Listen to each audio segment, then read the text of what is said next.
Alright, so I finally got back to install my Boss Audio rear speakers in. The only thing I was waiting on was this harness from Metra.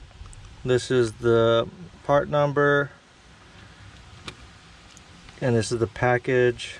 So let me take out of the package and show y'all what's in it. Okay, so in the package there's 2 of these, and what this does is convert the original speaker plug-in to fit aftermarket speakers such as this Boss Audio that has the prongs.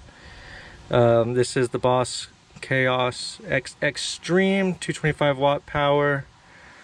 Good size magnet. As you can see, it sticks well compared to the stock speaker that if you put the magnet on it just falls. So good size upgraded magnet, great upgraded speaker, especially just in the wattage it can hold. So once you add an amp or anything, it's really going to make this speaker pop out. It does fit the original mounting holes. This is a complete bolt-in kit for the 4-inch speaker.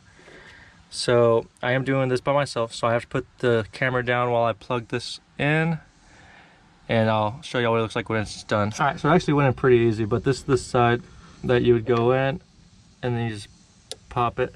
As you can see, that's what it looks like, and then it converts it down to 2 separate prongs. You can't mess this up because one's a bigger prong and one's a smaller prong, so you can't reverse the output by any means. This is a one-way installation, complete dummy proof, and it really helps me.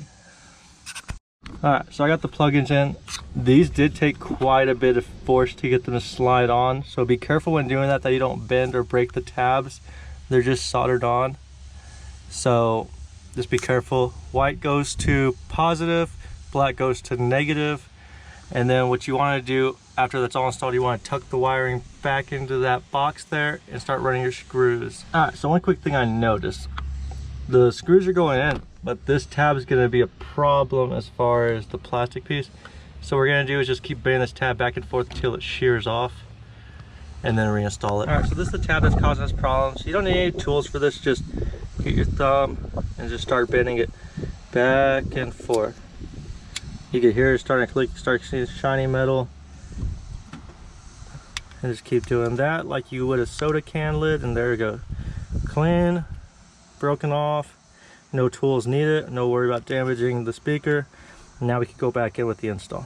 Now this side's completely installed. As you can see, I ended up taking off this side tab as well just because I no longer needed it. But you can see it's gone.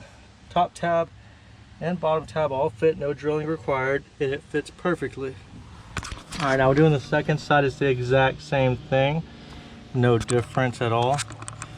You're just going to pop this in and put your speaker up there after you remove your old speaker, and your screw might get stuck to the magnet. And again, on this one you're going to take off the 2 side tabs that you're not going to be using, so make sure you mount it up the way you want before taking those tabs off to know which ones you're going to be using. I'm going to have mine to where this V is basically pointed toward the ground and looking good. Okay, lastly, after everything's done, you're going to go ahead and put your cap back on. These can be a little tricky because not all the tabs want to go in at once, so you might have to work it a few times to get it right. But don't think you messed it up, you're going to be all right. They're just a little finicky. Alright, now I got mine on. After a few tries, you know, you get used to it and figure out how it wants to go in. It helps if you look from up here while putting the tabs in, you can see that they're sliding in properly. Alright, well, due to YouTube's copyright policy, I can't play any songs for y'all on here, but I did just test it out now, and it's game changing. Just these 2 speakers alone are game changing. Before, when I had the volume about 10 clicks to max, it would start crackling and sounding distorted. These, I maxed them out and they just kept going. It sounded so good, and that's without an amp. And for a budget speaker, this is probably the best route you can go. This sounds amazing.